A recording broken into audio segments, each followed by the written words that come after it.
Je vais vous donner maintenant cette autre planche. Jeanne, 89 ans, est partie pour 4 ans de test. C'est l'une des 2000 participantes à l'étude sur le vieillissement du cerveau. Première étape, évaluer ses capacités cognitives. Que vous lisiez, mais vous devez essayer de me dire la couleur de l'encre. Ah d'accord. Voilà, il ne faut pas lire, mais me dire de quelle couleur est écrit le mot. Vert, rouge, jaune. Des exercices sur la concentration, la mémoire.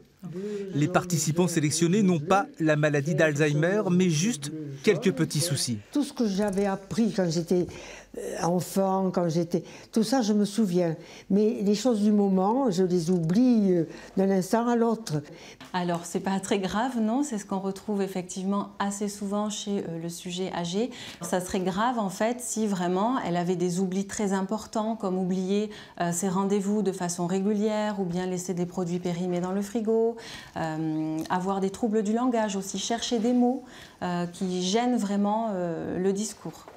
Pour prévenir ce risque de dégénérescence, l'équipe du CHU mise sur les éléments apportés par l'alimentation et on les trouve dans le sang. Vous avez des veines magnifiques. Ces prélèvements permettent d'identifier et de quantifier tous les éléments nutritifs. On fait d'abord un état des lieux de l'état nutritionnel du patient, en dosant tous les facteurs nutritionnels, vitaminiques, acides gras, ainsi de suite, tous les facteurs que l'on connaît associés, enfin que l'on suppose associés au vieillissement, notamment au vieillissement cérébral. Et donc on étudie l'évolution de ces paramètres au cours du temps chez chacun des patients. On mesure l'évolution des participants qui vont prendre ce produit pendant 4 ans.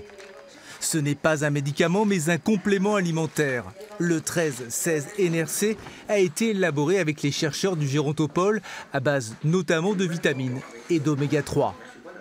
On sait que la diète méditerranéenne, notamment, est un élément qui permet de protéger le cerveau contre le vieillissement et la maladie d'Alzheimer. Donc l'idée, c'est de prendre les données qu'on a recueillies à ce niveau-là pour les transformer dans un composé nutritionnel qu'on étudie dans cette étude NOLA.